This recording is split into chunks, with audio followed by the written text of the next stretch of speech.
Conversatorio Mitos y Leyendas Patagónicas. Presenta Gustavo Namuncurá, Nguempín del Lof Namuncurá de San Ignacio, Neuquén, Patagonia, Argentina, coach ontológico profesional, mediador de la Defensoría del Pueblo de Neuquén.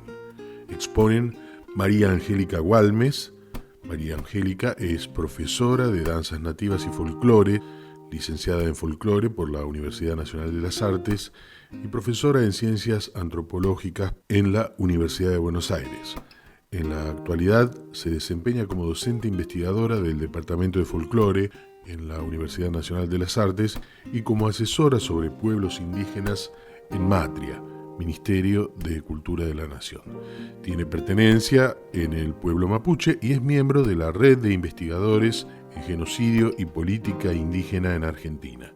Ha participado en diversos encuentros académicos nacionales e internacionales, tiene artículos publicados en revistas especializadas y memorias de congresos académicos. Ricardo Casanova, la leyenda del Maruchito. Ricardo es profesor en Comunicación Social, prosecretario de Arte Popular y Desarrollo Territorial del Instituto Universitario Patagónico de las Artes, IUPA.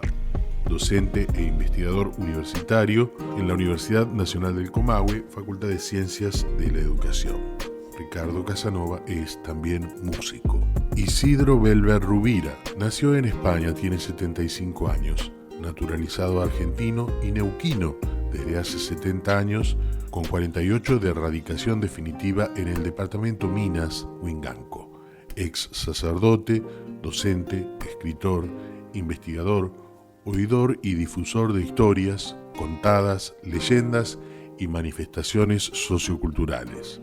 Isidro dirige Neuteca 200, biblioteca online libre y gratuita, atesorando libros y publicaciones patrimoniales de la historia y cultura desde los orígenes del Neuquén.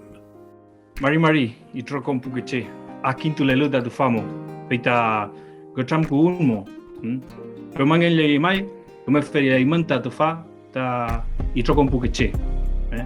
Hola a todos los que están observando este video, que están presenciando esta conversación que vamos a tener hoy en el marco del 6º Congreso Nacional de Folclore, que está organizando la Academia Nacional de Folclore junto con la Municipalidad de Neuquén. Hoy nos toca mitos y leyendas patagónicas. Es un tema que a nosotros, los que estamos presentes, nos súper interesa, nos gusta mucho, nos agrada. Dentro de las culturas originarias de nuestra querida Patagonia, las leyendas y los mitos son nuestra historia, son la forma que hemos encontrado los originarios, ¿sí?, de contar nuestra historia, nuestra forma de llegar a este mundo. Y a través de esta historia se crean como ciertos, lo que conocemos hoy como mitos o leyendas. Estas historias y leyendas tienen como un condimento para nosotros de realidad, de verdad. La parte mitológica es la que le da el sentimiento, el sentir que nos hace entender la vida de otra manera. Por eso es que tanto nos atrapa. Leyendas deben haber escuchado muchas, pero sí puedo asegurarles que dentro de nuestra forma de vida y dentro de las historias de la Patagonia, esas leyendas son realidades. Y estoy acompañado de 3 personas que conocen mucho de esto. Vamos a invitar en primer lugar a alguien muy conocido dentro de nuestro ámbito y que conoce mucho la historia del interior de nuestra provincia y de las culturas que permanecen aún vivas dentro de este lugar, que es don Isidro Belver. Bueno, muchísimas gracias. Un gusto de escucharte, esa introducción que me hizo acordar cuando uno lee lo que Neuquén fue pionero en este tema del rescate de las culturas y de los pueblos originarios, cuando en el año 1961 el gobierno de la provincia de Neuquén, y bajo la dirección de grandes personajes como el doctor Gregorio Álvarez, hizo una introducción como voz el jefe lonco Namuncurá y Curruinca de San Martín de los Andes en el Congreso, primer Congreso Araucano Argentino, así se llamó, en el año 1961. Yo creo que hay una tradición muy grande en este rescate de nuestras culturas, de nuestras tradiciones, que aunque uno no tenga el origen como vos lo tenés en tu apellido, tenemos también el corazón, porque eso es al final lo que nos va a distinguir. El norte del Neuquén, volviendo a tu tema, tiene una gran riqueza de mitos, leyendas, cuentos y, como acá lo define la gente campo, la contada. O sea, lo que te sale en el momento, lo que por cualquier motivo, sea desde un motivo geográfico, la punta de un cerro, un cruce de un río o un animal que vuela, te hace la contada, y ahí sale la contada de todos los animalitos que juegan a la pelota, al pilma, que tiene indudablemente todo su trasfondo pehuenche de siglos, ¿no? Y Neuquén, en el norte de Neuquén, tuvo una penetración muy interesante que no tuvo en otros lugares, ni de Neuquén ni de la Patagonia, porque aquí se juntaron toda la riqueza de los pueblos originarios pehuenches, con la gran historia, más el pueblo ya chileno o español achilenado, digamos, que forma una nación, y también de parte de la Argentina, la vertiente de Mendoza, que trae también su propia cultura. Y entonces aquí se arma una mezcla interesante de culturas, donde es como vos decís, lo que en un principio fue historia, o lo que fueron sucedidos, o lo que fueron hechos, luego se fueron transformando quizá en leyendas, en cuentos. Y en eso el doctor Gregorio Álvarez tiene una riqueza extraordinaria de haber juntado esas antiguas leyendas, cuentos y tradiciones. Yo me alegro que con tus palabras reivindiques la importancia de la tradición, que sería como una lengua, la lengua de la tradición, ya que no está escrita, es la lengua del sentimiento, la palabra y el corazón, que se transforma en una contada, que se transforma en una historia viva. Así que desde acá vamos a seguir aportando. Muchas gracias, y no sé quién sigue. Bueno, Isidro, muchísimas gracias por tus palabras. Por ahí esperaba ese conocimiento de Isidro, porque es una persona que realmente conocedor de nuestras historias, ¿no? Ese recuerdo de que haya alguien presentado en idioma mapuche, que es el idioma, digamos, que prevalece de las culturas originarias locales, ¿no? Hay otras culturas originarias. El idioma que más se hablaba era el mapuche, por eso es el que más ha subsistido. Está el Nunacuna, hay otros, pero el que más subsistió fue el que aún en la actualidad todavía se habla. Por eso solemos decir Petumongelein Tatufachi Mapumo. Todavía estamos vivos en esta tierra. Y como dijo Isidro, mi apellido es Namuncurá, yo soy Gustavo Namuncurá Tañipingén, ese es mi nombre. Cada Tañichao Lorenzo Namuncurá Pingueí, cada Quillunichao Aníbal Namuncurá Pingueí, Quillunichao Manuel Namuncurá Futalonco, Yem es el coronel Manuel Namuncurá, mi bisabuelo, y mi tatarabuelo Tañi Clachilacú, Futalonco Toquillem Calfucurá. Esa es mi dinastía, Feleita Tañi Campaign. Por eso soy de la dinastía de los Piedras. Y agradezco que me lo hayas recordado con esa forma que presentó alguien en algún momento. Y con esto también le doy la bienvenida a la participación a una integrante también de nuestra comunidad Lof Namuncurá, Feimuta Lof Namuncurá Tañituún, porque yo soy de Lof Namuncurá, San Ignacio Guariamo, que está en la el paraje San Ignacio de Neuquén, ¿sí? Otra integrante de nuestra comunidad es María Angélica Gualme Namuncurá, ¿sí? Que es la persona con la que vamos a charlar ahora. Muchas gracias, Gustavo, por mencionarlo, porque no me iba a quedar el tiempo a mí. Como muchos de los que pertenecemos a pueblos originarios, nos venimos encontrando con el correr de los años, así que con Gustavo nos hemos encontrado hace muy poco tiempo, y sí tenemos como punto de común la comunidad donde yo estoy realizando trabajo de investigación y del cual Gustavo es un integrante permanente, digamos, o por lo menos nacido en la comunidad, cuestión que yo no la tengo, digamos. Bueno, en el caso mío, para participar de este congreso, elegí una entidad que es muy significativa justamente para el mundo mapuche tehuelche, que es la figura de Gualicho. Gualicho es una entidad cosmovisional muy importante y muy enigmática aún. Así que cuando yo lo voy a presentar a través de las diapositivas, que si aparece la primera ya como para dar el sentido.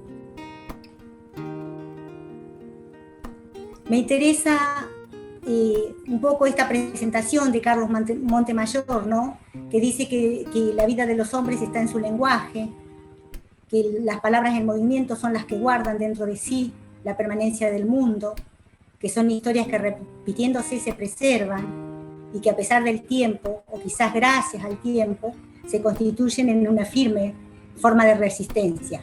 Este es el sentido con el que yo estoy trabajando la figura de Gualicho, que es muy importante para nosotros, ¿no? Y teniendo en cuenta lo que dijo Gustavo también, que el mito, digamos, es una figura que uno le elige porque es la que más se acerca a la significación de paradigma de la cultura, ¿no es cierto? El mito como algo que está vinculado a la filosofía, a la religiosidad, en este caso del pueblo mapuche tehuelche. Así que esta figura yo la voy a centrar en un punto geográfico que está en la provincia de Río Negro, que es el Bajo del Gualicho, que seguramente muchos de ustedes deben conocer. En el próximo cuadro hay un esquema que ya puede pasar. Y acá está un poquito el itinerario de lo que voy a tratar de, en apretada síntesis, mencionar ahora para después explayar en todo caso, que es la figura del Gualicho, enfocada en el Bajo del Gualicho y en las historias acerca del lugar que yo he escuchado desde niña y sobre las que he quedado interesada, ¿no? Luego también sobre las identidades y tradiciones en pugna que se encuentran en torno a esas historias, y después lo que me interesa es llegar a algunas interpretaciones indígenas contemporáneas respecto de Gualicho. En la próxima diapositiva tenemos un esquema que ha sido publicado en un libro muy interesante que ha hecho Guarido y un equipo importante de cientistas sociales. Lo hicieron sobre diferentes lugares de la provincia de Río Negro. Y en este caso, el Bajo del Gualicho es esta salina, digamos, la Gran Depresión o el Gran Bajo del Gualicho, como se lo menciona, está en la ruta yendo de Choel a San Antonio Este. Ahí está esta geografía. Y para que ustedes se den una idea de cómo, de dónde surge, digamos, la significación, ¿no? De este nombre. En la próxima hay algunos datos que son como para tener así en cuenta mínimamente, poder ver la potencia del lugar más que nada, ¿no? Poder ver lo que el Bajo del Gualicho es, aún en términos científicos, ¿no? Y que uno pueda contraponer todos estos datos científicos que son de millones de años, con la significación que eso pudo tener en las personas que anduvieron por ese lugar, ¿no es cierto? Y que le dieron un cariz sagrado al espacio, un cariz enigmático, ¿no es cierto? Estos son todos datos que se pueden encontrar en el libro de Guarido, ¿no? Bueno, entonces yo decía que Gualicho, para poder hablar de Gualicho mínimamente, para poder tener una idea de Gualicho, hay que pensar en la filosofía y en la religiosidad mapuche, porque Gualicho está en el marco de cuantos otros, ¿no es cierto?, entidades del mundo mapuche, y con un sentido de dualismo entre el bien y el mal, expresado este dualismo como una ambivalencia y como una complementariedad, no como estamos muchas veces acostumbrados desde la filosofía, digamos, del catolicismo, de contraponer el bien con el mal, sino en el mundo indígena en general y en el mapuche tehuelche en particular, se complementan el bien y el mal. Entonces, en el marco de estas figuras tan importantes como pueden ser Pilián, que está vinculado al culto de los antepasados, con sus aspectos que fueron encontrados negativos se buscó destruirlo, digamos, por parte de la Iglesia, y sus aspectos positivos, sus aspectos negativos siempre fueron asociados al diablo cristiano, mientras que el aspecto positivo está homologado a la figura de Guenechén. Otras figuras que también están en el mundo mapuche y que uno podría pensarlas también en relación con Gualicho son Huecufu, Anchimalien, Luchanalhue. Estas figuras están vinculadas un poco, o por lo menos se les dio una significación asociada al mal. Y como el mal está, digamos, centrado en la figura del diablo en el cristianismo, estas figuras alentaron ese tipo de ideología medieval y fueron plenamente asociadas al diablo. Otra entidad que permanece, que es parte del mundo mapuche también, son los Ngen o los Ngnen, que son los dueños y guardianes de la naturaleza. Bueno, estas figuras, en líneas generales, tienen como una significación, se ha escrito, se ha trabajado sobre ellas, mientras que Gualicho ha permanecido como en un espacio enigmático y permanece aún en el mismo mundo mapuche. Entonces, en la próxima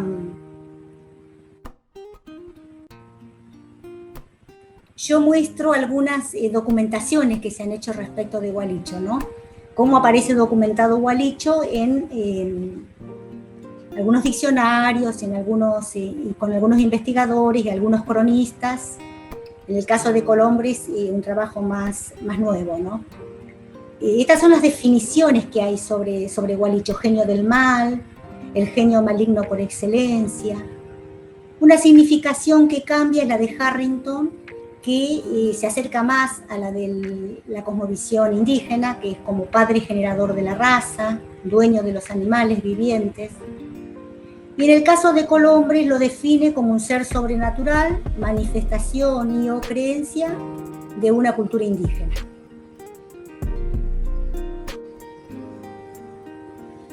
Acá tenemos también documentadas cómo aparecen los cronistas, en los historiadores, en los religiosos, las moradas de Gualicho.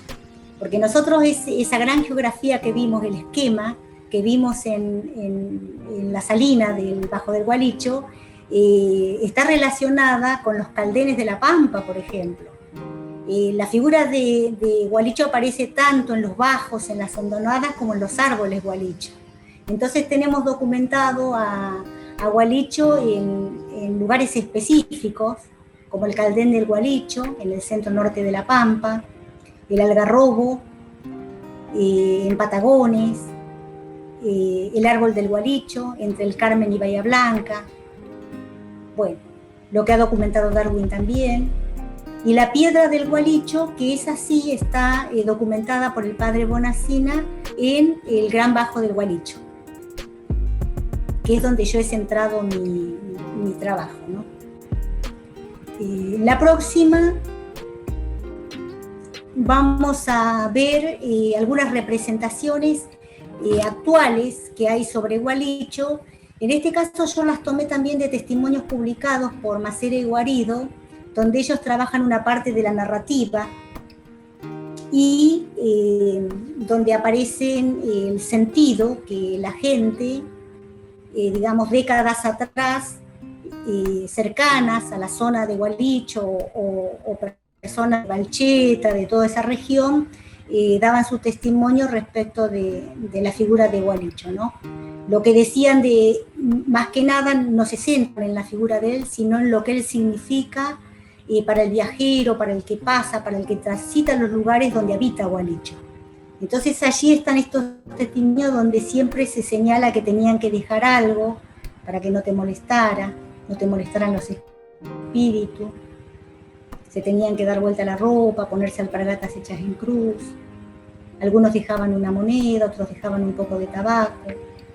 Si no tenían nada, cortaban una cerdita del caballo y lo dejaban. Como que siempre había que dejar algo, rendir una ofrenda, es decir, dar algo a Gualicho para lograr su protección. En la próxima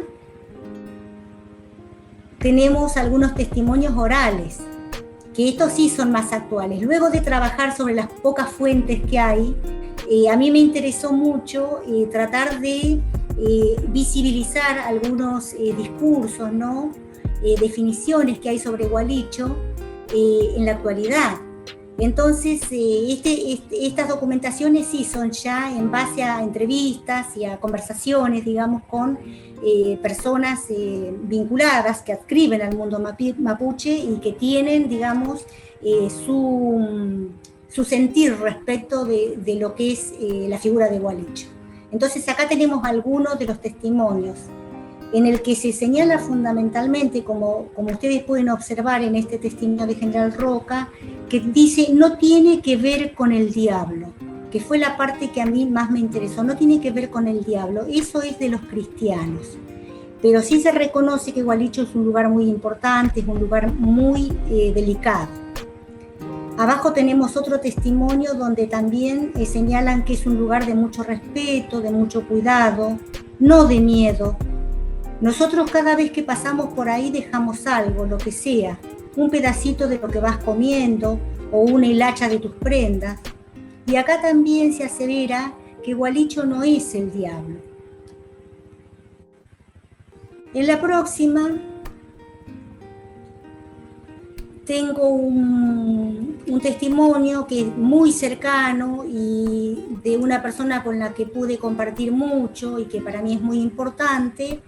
Es, hola, sí, me escuchan, ¿verdad?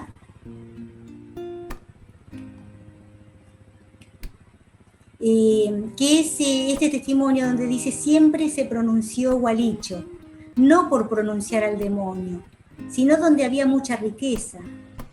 Ellos, los blancos, alertan al diablo, porque a ellos les sirve eso, pero nosotros no vamos a darle proceso al diablo. No es dueño de ninguna riqueza. Acá el diablo es un intruso. Como tiene la suerte de relacionarse con el otro intruso, entonces viven bien. Bueno, este testimonio se complementa con estos otros dos testimonios que también dan cuenta de la extrañeza del lugar, ¿no? Lugar tan extraño, tan curioso. Vos lo vas a ver y no llegás a analizarlo nunca, lugar tan raro. Esta persona estuvo muchas veces en el Bajo del Gualicho, por eso para mí es tan importante este testimonio. Y él señala, posiblemente haya existido un ojo del mar, lo cual es absolutamente cierto, ¿no? Por la profundidad que tiene el Gualicho, te incomoda un poco, uno está en una profundidad muy grande donde el humano no le pertenece. Y termina señalando, esta persona tenía como mucha espiritualidad, conservaba mucha espiritualidad de su cultura, ¿no? Entonces dice, hay un ser que manda ahí y hay que pedir permiso, esas cosas no están abandonadas, hay que pedir permiso. En el mundo indígena hay dueño de los lugares. Bueno. Luego de esto, así como cuestiones que fueron apareciendo en el trabajo que vengo realizando, ¿no? Es por un lado la persistencia del imaginario católico impuesto referido a lo maléfico, con sus figuras principales que son el demonio, el diablo, ¿no es cierto?, y todas sus descripciones, y por otro lado la emergencia de representaciones propias, poco conocidas en clave de una agencia indígena. En la próxima voy a señalar solamente algunas de las cuestiones que aparecen, ¿no?, como significaciones del pensamiento mapuche, que es la negación esta de la equivalencia entre Gualicho y el diablo, y que se suma una reflexión acerca de la imposición que significó esa equivalencia. Luego, en la mayoría de los casos, Gualicho es narrado solo por sus atributos, es decir, no hay una manera de decir cómo es Gualicho, nadie lo vio, nadie sabe, nadie tiene idea, Solamente se sabe que detenta poder, que es ambivalente, que inspira respeto, que otorga protección y recibe ofrendas, pero que también puede provocar extravíos y desgracia. Y se afirma su existencia, pero esta existencia es enigmática y habita y es dueño de lugares como el que ustedes han podido observar en esquema. Y en la próxima, ya para cerrar, está esta vinculación de Gualicho con espacios geográficos que contienen riqueza material. En el caso del Gran Bajo, hasta donde sabemos, la riqueza no está solo en las salinas, sino también en los yacimientos paleontológicos y arqueológicos, y bueno, y actualmente es un área protegida. Por otro lado, como una cuestión muy actual, nosotros sabemos que en todos los lugares donde hay sal hay litio, que hoy justamente en este mundo que vivimos está considerado como el oro blanco. Y por último, la construcción de la noción de Gualicho desde un lenguaje emotivo aparece en todos estos testimonios, ¿no? Esto muestra elementos propios y permite de alguna manera resignificar el espacio geográfico del Gran Bajo a través de los sentimientos y las percepciones que suscitan, ¿no? El solo hecho de poder estar y conocer el lugar. Muy bueno, María Angélica. Capichin Zunguletuan, otro poco les voy a hablar, me toca de nuevo. Me gustó mucho esto de la dualidad, porque en el mundo mapuche, las cosas que nosotros consideraríamos malas desde el mundo no mapuche o como del diablo, en el mundo mapuche se toman con mayor livianidad. Es justamente hoy me preguntaba una de mis hijas hablando sobre los rituales para despedir a las personas, los rituales de los muertos, ¿no? Cómo se despide, estábamos charlando sobre eso, y una de las conclusiones que yo siempre hago es esto de que de la muerte se hablaba con mayor livianidad, como un proceso más o una etapa más de la vida, la partida de la persona. De la misma forma se hablaba con livianidad sobre estos temas, era más liviano conversar sobre cosas que se pueden considerar malas porque son desconocidas en realidad. Todavía mi papá utiliza eso de poner las alpargatas en cruz y otras cosas, ¿no? Y le doy la bienvenida a Ricardo Casanova, que tiene un tema muy lindo, que es sobre el maruchito, que él lo va a desarrollar mejor que nadie. Bueno, ¿qué tal? Buenas tardes.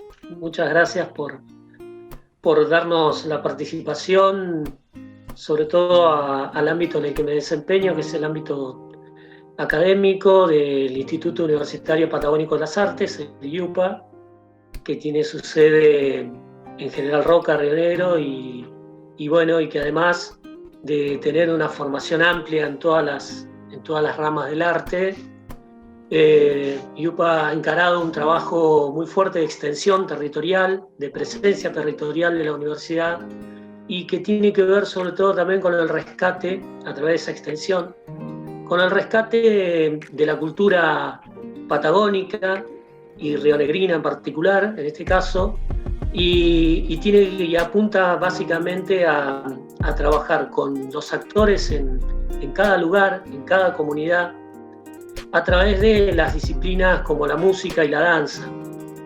Es así que, en conjunto con el gobierno de la provincia de Río Negro, el IUPA encaró la conformación de lo que se denomina las escuelas de arte popular.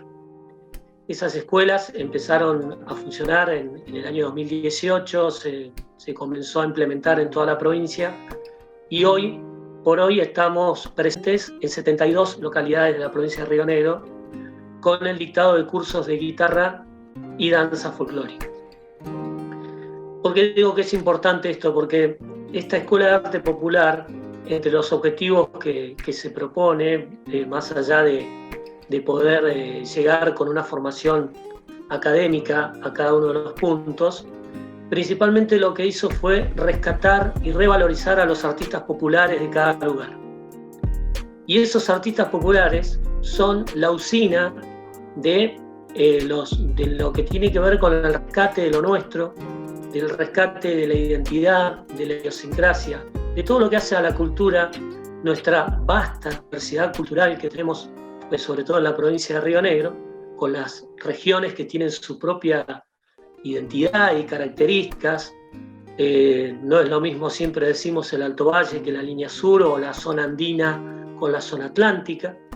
En mi caso particular, yo provengo de la línea sur, y bueno, en ese devenir de poner en funcionamiento las escuelas y demás, nosotros tomamos contacto con lo que se denomina, ¿sí?, comúnmente el mito del Maruchito. Y cuando nosotros llegamos a la zona de Aguada Guzmán, justamente para poner en marcha esta escuela de arte popular allí en la zona rural, tomamos contacto con la historia, a través de lo que nos relataron los pobladores y demás. Y bueno, justamente yo desde chico tenía presente esta historia de cuando uno circula por esa ruta 74 y está casi llegando casi a una legua de Aguada Guzmán, se encuentra con esa ermita donde se encuentran justamente los restos de Pedrito Farías, quien era el Maruchito. Y siempre lo recordamos, esa historia, como que tenemos que parar allí en ese lugar para pedirle protección para los caminos, para cuando uno circula por las rutas. Estamos hablando de rutas que, si bien están consolidadas, siempre de ripio, ¿no? Y con lo que significa, y más en época invernal. Y además, Maruchito también es conocido como el protector de los derechos de los niños allí en la región centro-oeste de la provincia de Río Negro, de la que estamos hablando. Entonces, nosotros como Universidad de las Artes, al tomar contacto no solo con este mito y esta creencia y este ritual, digamos, de que cada viajero para allí, inclusive hasta el colectivo que hace la línea Bariloche General Roca por esa ruta, también hace su parada allí. También cuando empezamos a investigar y demás, tomamos contacto de que el Maruchito, Pedrito Farías, era un niño de entre 12 y 16 años, dicen los historiadores, dice justamente Jorge Castañeda, uno de nuestros historiadores de la provincia, a quien nosotros fuimos a consultar, junto con Elías Chucair también, justamente de mi pueblo, de Jacobasi. Y cuando bueno, tomamos que hay un fundamento histórico de esta historia, donde Maruchito muere por la pasión, por querer tocar la guitarra, ese niño que se sube a una tropa de carros, un niño huérfano. Por supuesto que no hay que soslayar las condiciones de explotación de un niño, quien un niño era un niño hombre que estaba encargado de hacer tareas de darle de comer a las mulas, de juntar la leña, de prender el fuego, pero también inclusive era quien iba delante de esa tropa de carros, abriendo camino, marcando la huella por donde debían ir esos carros, que en este caso hacían la ruta General Roca Jacobasi. Y iban a Jacobasi justamente a buscar lo que se denominaban los frutos del país, es decir, la lana de oveja, el pelo de chivo. Y Maruchito tenía este deseo de tocar la guitarra porque él quería cantarle a su madre. Esto es lo que relata la historia. Y su patrón, Onofre Parada, tenía una guitarra, pero era un hombre muy hosco, de mal carácter, y nunca quiso darle la oportunidad de tocar esa guitarra. Una noche, en una parada de las tantas que se hacían hasta llegar a destino, allí en la zona de Barda Colorada justamente, y antes de llegar a lo que es ahora Aguada Guzmán, la gente, bueno, come el churrasco, se duerme, y Pedrito Farías decide tomar, con su alma de niño inocente, decide tomar esa guitarra. Cuando él toma esa guitarra y hace sonar las cuerdas, se despierta su patrón y le da muerte de 2 puñaladas. Esto, la verdad, que es más que movilizante, y nosotros como universidad dijimos, ¿cómo no nos vamos a involucrar en este mito que sobre todo en lo general hablamos de los derechos del niño, y que en lo particular tiene que ver con que el niño tenga acceso a un instrumento, tenga un acceso a la educación artística? Entonces tomamos la determinación de sumarnos, y esto siempre lo resaltamos, nos sumamos a acompañar una tradicional celebración que ya desde el año 95 se viene realizando cada año en la ermita de Maruchito, allí en Barra Colorada, donde la gente de la iglesia, de la parroquia Cristo Resucitado, oficia una misa, más allá de que es un santo, digamos, popular, no está reconocido como tal a nivel eclesiástico. Es un santo pagano, pero sí que ha originado la devoción de miles de fieles que acuden cada año allí a la ermita a rendirle tributo u homenaje. Entonces, desde la universidad nosotros comenzamos el año pasado para seguir en este mensaje que nos queda y en esta tarea que creemos que a partir de así, de haber tomado contacto, queremos seguir manteniendo, que es la de poder dar la posibilidad a los niños, sobre todo, que accedan a una educación artística, como bien dije, y que además tengan la posibilidad, como no la tuvo Pedro Farías, de acceder a un instrumento. Y por eso desde la universidad el año pasado se hizo una compra grande de guitarra, unas 300 guitarras que se compraron y se distribuyeron en toda la geografía provincial. ¿Para qué? Para que aquel niño o niña que quiera llegar a aprender a tocar la guitarra en esas escuelas de IUPA en los pueblos, si no tiene la guitarra, también pueda llegar a hacerlo. Y en ese camino estamos. Y estamos en ese camino que hemos comenzado, como dije, el año pasado, nos sumamos porque las cosas, creo que cuando tomamos contacto no sabíamos de la historia, y cuando tomamos contacto con la historia nos anoticiamos que se cumplieron 100 años en el 2019 de aquel hecho trágico ocurrido en 1919. Entonces participamos de ese homenaje en los 100 años, trasladando todo lo que nosotros podíamos hacer en una gran ciudad, lo trasladamos todo allí al medio de la meseta, en la estepa patagónica, junto a la ermita de Maruchito, y le rendimos tributo con esas 300 guitarras, todos niños tocando al unísono, más 450 bailarines de toda la provincia, todos de la Escuela de Arte Popular que decimos. Y bueno, nosotros seguimos en ese camino. Este año, más allá de la pandemia, hemos tratado de reconfigurar esto que tiene que ver con el folclore, con el encuentro, con la posibilidad de ir y mostrar lo que uno hace, y lo hemos reconfigurado a lo virtual. Y hemos iniciado a principio de año lo que hemos denominado el Camino a la Pasión del Maruchito, que significa recorrer virtualmente la provincia con festivales virtuales, donde los niños, jóvenes, adultos pueden mostrar lo que hacen, pueden cantarle a Maruchito, mucha gente le canta o le baila, y porque bueno, queremos llegar en diciembre nuevamente a estar allí, junto a la ermita de Pedrito Farías, del Maruchito, que hoy es un faro para nuestra universidad, es un faro para todos los que asisten a la Escuela de Arte Popular, que la verdad que en este tiempo, sobre todo en este contexto de pandemia y de aislamiento, de distanciamiento, donde se han alterado todas las actividades y sobre todo donde no está el encuentro, que es lo que por ahí hace más al folclore,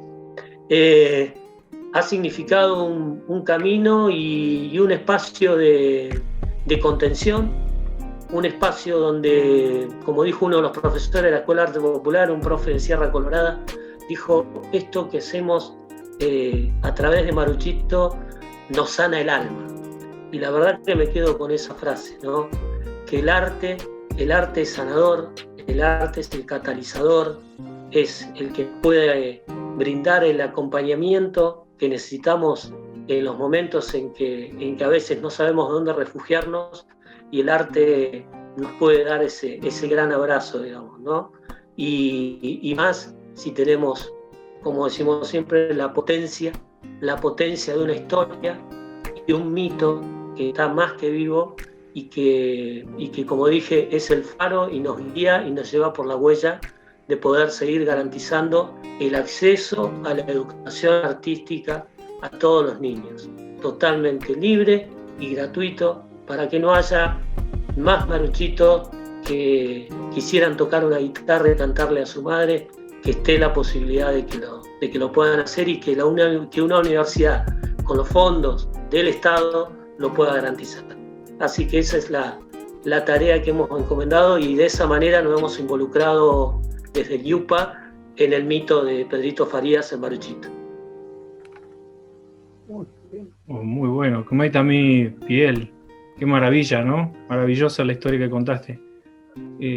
Pentren Collautu Mulepei Tañi Mapumó. Pentren Collautu.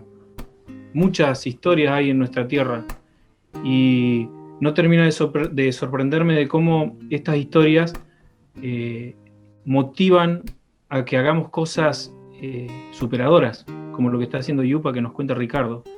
Es realmente increíble. Como una simple historia, tal vez, que para algunos puede ser un mito, una leyenda o una verdad, se puede convertir en algo que deje una huella tan grande en una sociedad, ¿no?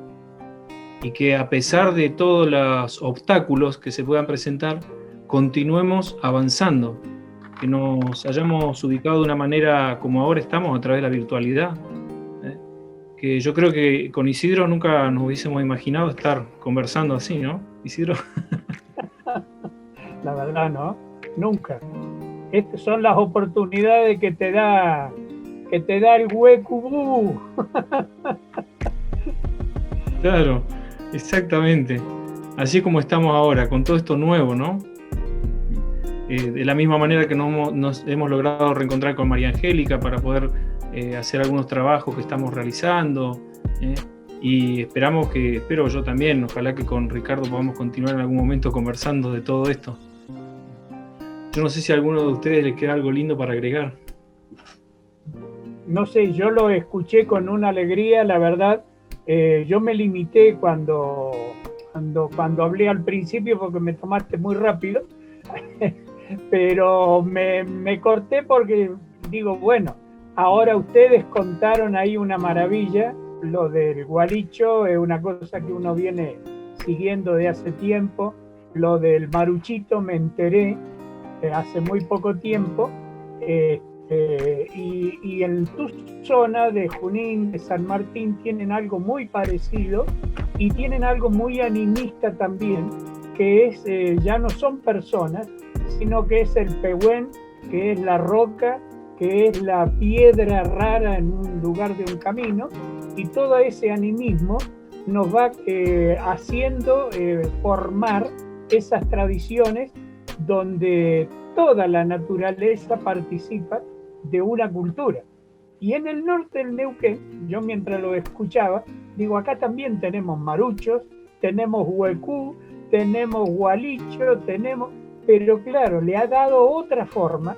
¿Por qué? Porque ha recibido influencia de un montón de lugares, como les decía al principio, de Mendoza, de Chile, de los pehuenches, de antiquísimo, si vamos al caso de Colomichicó, más antiguo que eso, y sin embargo ellos han hablado con un idioma que es el arte, que no lo entendemos, pero algo nos están diciendo, ¿no? Yo quiero un poquito hacer breve para no hacerlo más largo todo esto, haciendo una referencia a lo que nos identifica y que para mí, que me disculpen los demás neuquinos, pero para mí el tronco de oro, el tomullo, es lo máximo que nos representa como pueblo neuquino, aparte de la significancia para la gente del sur, como es el lanín, como es el agua, como es el bosque. En la zona norte, que está más seco, que es el inicio de esta Patagonia que tanto nos duele y nos quiere, el tomullo, su misterio, sus aguas, su nieve, sus cumbres, que durante muchos años permaneció inescalable, y ahora es una invitación a que vayamos, que vaya todo el que quiera, porque las cosas son más fáciles también para nosotros, ¿no? Pero bueno, el doctor Gregorio Álvarez resume en su libro y en la leyenda del Tronco de Oro un poco lo que nos pinta como sociedad y como cultura en este norte nuestro. ¿Y qué hay detrás? La riqueza, el oro, el poder, tanto de los antiguos, los pehuenches, o como lo notan los cuentos, las contadas, incluso que hasta llegaron a solicitar al rey de España una escritura donde se adjudicaban el tronco de oro que había en un lugar de la Pire Butanmapu a un fulano de Chillán, en Chile. Y toda esa historia, leyendas, nos llevan a decir que todo esto nos está resumiendo una trascendencia de culturas que no nos damos cuenta todavía. Pero resumido, como es el tronco de oro, es todo lo que nos hace a nosotros como neuquinos, lo que decía el doctor Álvarez, la neuquenidad, o el hecho de estar en este triángulo dorado, codiciado en todas las tradiciones, como paso de malones, de civilizaciones, de exploradores, de explotadores, de todo, ¿no es cierto? Pero bueno, yo quisiera que en esto el tronco de oro que está en la cumbre del Domullo y que también los cantan los hermanos Verbel cuando hablan del Domullo y su tronco, la riqueza, Neuquén tiene mucho para repartir. Es muy difícil que lo podamos hacer nosotros en estos 4 que nos hemos juntado acá, de casualidad, que nunca, volvemos a repetirlo, nunca lo hubiéramos soñado, pero vos te imaginás que tus ancestros se encontraran con esto y dijeran cómo nos podemos comunicar con Guenechén, cómo nos podemos comunicar con nuestros hermanos, con nuestros antepasados, con todo. Bueno, se nos está haciendo realidad. Yo creo que debemos gozar este encuentro del folclore, de nuestros dichos, de nuestras creencias, de nuestros personajes, para sentirnos orgullosos de esta tierra del Neuquén que nos contiene. Así que gracias, esto lo poco que tengo que decir, pero que tengo para más todavía. Seguro que hay mucho para decir, ¿no? Pues, y qué importante que esto de conocer, hay tanto para conocer de nuestra querida Patagonia. En Neuquén hay tanto para explorar, conocer, no solo los lugares, porque esto de Colomichicó, que es un lugar energético en el que vienen personas de todo el mundo. Hay avistaje de ovnis ahora también en una zona de Neuquén, tenemos. O sea, hay cantidad de cosas que no solo en Neuquén, sino en el resto de la Patagonia, que vamos a ir descubriendo seguramente de a poco, y que ya estaba en el conocimiento de los originarios de la zona, ¿no? De la gente que ya vivía hace 15.000 años en el lugar, porque fueron trasladándolo de boca en boca a través de estas leyendas y mitos, estas historias, y fue quedando en el conocimiento de la cultura, ¿no? Y que se convirtió en lo que hoy llamamos mitos y leyendas.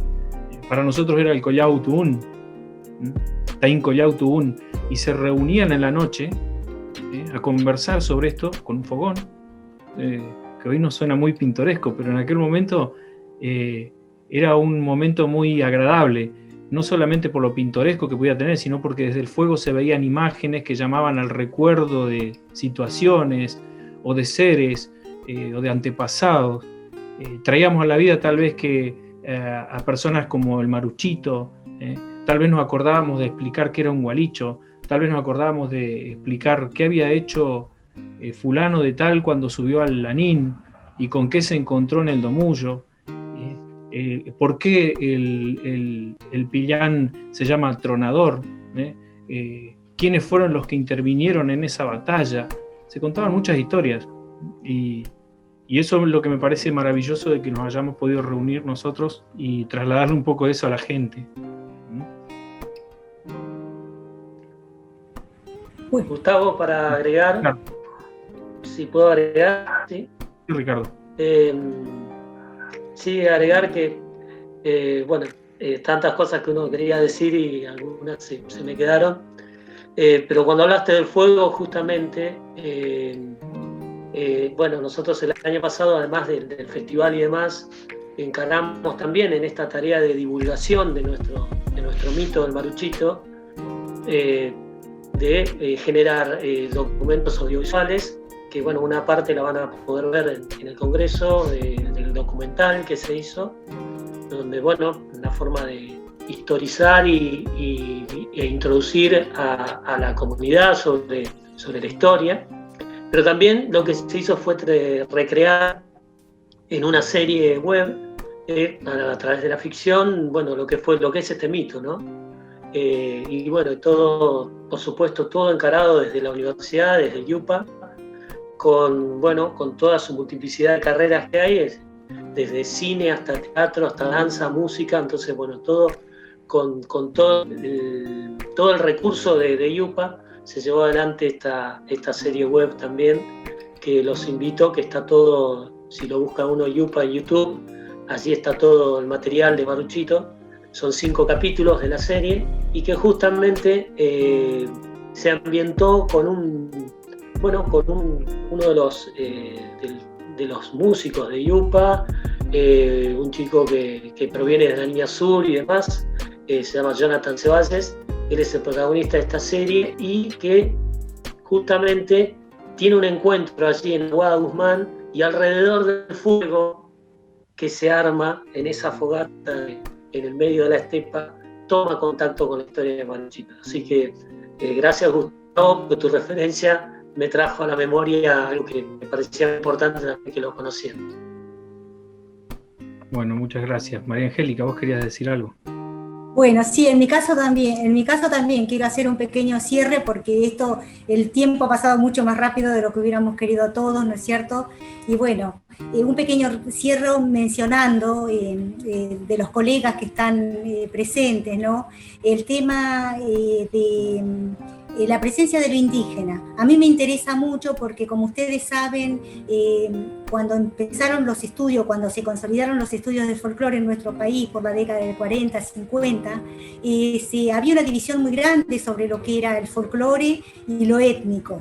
Entonces, quizás el doctor Álvarez, en el caso de Isidro, me hizo pensar, el doctor Álvarez fue el primero que tuvo una visión, que puso en sus estudios del folclore, cuando se construía el folclore del Neuquén, reconoció esa presencia indígena, con todo ese bagaje, ese patrimonio cultural del mundo indígena, y fue el de los primeros que lo documentó y lo registró, lo sistematizó y lo dejó para que nosotros pudiéramos ahora tenerlo, ¿no es cierto?, como material de estudio. Es importantísimo el papel que ha jugado el doctor Álvarez en ese sentido, ¿no? Y respecto del Maruchito, también, fíjense cómo de alguna manera todo se vincula al mundo indígena, porque el Maruchito, también lo que está comentando Ricardo, de la línea sur, sabemos también nosotros, todos los rionegrinos y los patagónicos creo que también, que la población indígena está concentrada, de nuestra provincia está concentrada justamente en la línea sur. Es toda la línea sur, la meseta de Somoncura, los espacios, los parajes donde está concentrado el mundo indígena. Y que ahí también se ha dado esa fusión de decir cómo ese folclore que todavía no está del todo registrado, visibilizado, que mueve figuras como fiestas o celebraciones como al estilo del Maruchito u otras, las lleva adelante esa población. Que ha hecho como, yo no digo fusión porque no me gusta hablar de fusión, pero sí como el mundo indígena ha tomado ese folclore que no está todavía yo trabajo en la Universidad Nacional de las Artes en Buenos Aires, y todavía no está reconocido, si se quiere, en ese sentido, felicito al IUPA por su trabajo que están haciendo, ¿no?, en la provincia. Todavía no está reconocida esa forma, esa música, esa danza, ¿no?, que es la que se baila en esos espacios todavía. Y ni hablar en la cordillera, y ni hablar, Gustavo, vos que sos conocedor también en las comunidades. Cuando hay una carneada, cuando hay una determinada fiesta, ¿cuál es la música? ¿Cómo uno tendría que pensar en ese folclore, ¿no? Que está ahí, que está vivo y que es vigente, que tiene todos los condimentos del folclore. Y bueno, y en el caso de Gualicho es un tema que si bien no se lo puede ver así tan fácilmente, justamente porque lo que yo pienso de Gualicho y lo que estoy haciendo es un trabajo que va lentamente, buscando documentación, etcétera, etcétera, pero yo creo que Gualicho es una figura que todavía está como muy velada, y que bueno, quizás así deba ser, porque justamente el mito, el carácter, digamos, más importante, central del mito, es que uno nunca va a poder saber con seguridad toda la significación que hay detrás de eso, o comprenderla por lo menos desde el raciocinio, ¿no es cierto? Por eso son figuras potentes, quizás, figuras enigmáticas como la de Gualicho, sacando el Gualicho que se lo ha utilizado para un montón de cosas, no como término. Pero esto que es la entidad en la que nosotros todavía creemos, en los que los mapuches, quizás algunos que no son mapuches también, no pasa por el bajo del Gualicho sin dejar algo, sin ofrendar algo, sin dejar algo material, no solo el pensamiento, sino sin dejar, concretar en el dejar algo material, porque entendemos que es una entidad que opera sobre la vida de las personas. Entonces, ese sentido profundo del mito, que señaló Gustavo también al principio, es patrimonio del folclore y es patrimonio de la cultura del mundo indígena. Entonces, eso es como un signo para mí importante de un poco de este encuentro, como para sellar este privilegio de haberlos conocido, de habernos reunido hoy por primera vez con algunos, ¿no? Sí, es verdad que esto del mito es una manera diferente de verlo. La leyenda y el mito es una forma diferente de explicar una situación y se da en lo que es intercultural. Porque veía una vez la explicación de la erupción volcánica, ¿no? Dicho desde el mundo no indígena, digamos, el mundo no mapuche en el caso nuestro, que explica cómo el calentamiento de las masas subterráneas hace que de alguna manera genere una presión que eleva la lava esa volcánica y no sé cuánta cosa de los gases que no conozco, y hace que se libere por las grietas o los espacios abiertos que tienen los volcanes. Entonces está la explicación científica de ese proceso. Y la explicación de los pueblos originarios es que hay un desajuste en la armonía natural del lugar. Y por eso el volcán, que tiene su espíritu, se molesta ante eso y lo demuestra de la única manera que tiene, que es erupcionando, liberando gases y lava y elementos químicos que pueden alterar el medio ambiente para llamar la atención de los que lo rodean. Y yo considero que, y más hoy en el mundo de la manera intercultural que estamos viviendo, considero que no son explicaciones diferentes, o sea, sí bien son explicaciones diferentes, pero no son contrapuestas, porque la explicación científica nos dice cómo se produce, y la explicación originaria nos explica por qué se produce. Entonces estaríamos hablando de dos explicaciones diferentes ante un mismo evento. Al originario no le interesa esta cuestión científica de por qué choca tal electrón con no sé qué cosa. Al originario le interesa por qué pasó esto. Yo voy a tratar de hacer algo para que no vuelva a pasar o que pase lo que sea adecuado. Y cómo a través de esos mitos, esas leyendas, nos seguimos motivando. Eso es lo que nos explica Ricardo sobre el Maruchito y el Yupa, es formidable. Cómo esta leyenda, esta historia de esta persona genera un movimiento tan grande, ¿no? Lo mismo pasa con un montón de hechos más. Así que yo por mi lado, lo último que quería decir es que quien no sabe de dónde viene, no sabe hacia dónde va. Por eso es importante que nosotros conozcamos nuestra historia patagónica, la historia de los pueblos que habitaron antiguamente, para seguir construyendo esta humanidad en condiciones de interculturalidad, poder conocernos mejor y compartir lo que sabemos. Y les doy las gracias a todos y les doy las gracias a la Academia Nacional de Folclore y a la Municipalidad de Neuquén que hacen posible este encuentro, sexto encuentro nacional del folclore. Muchísimas gracias. Como invita a mi compadre Friel, gracias por haber estado acá. Como invita a Cune Friel, tatufamo, feita faciendo mai, tain gotram tuun, feita Traún, Peu Manguele Yemai, Come Fele Imán, ojalá se encuentren en armonía, Peu Manguele Yemai, Come Trau Paleín, ojalá que para ustedes haya sido bueno también encontrarnos acá, acá come que Rolpale Ainta Tufa, y que lo hayamos pasado muy bien. Mañún con el Friel, muchas gracias a todos. Muchas gracias. Muchas gracias, hermoso.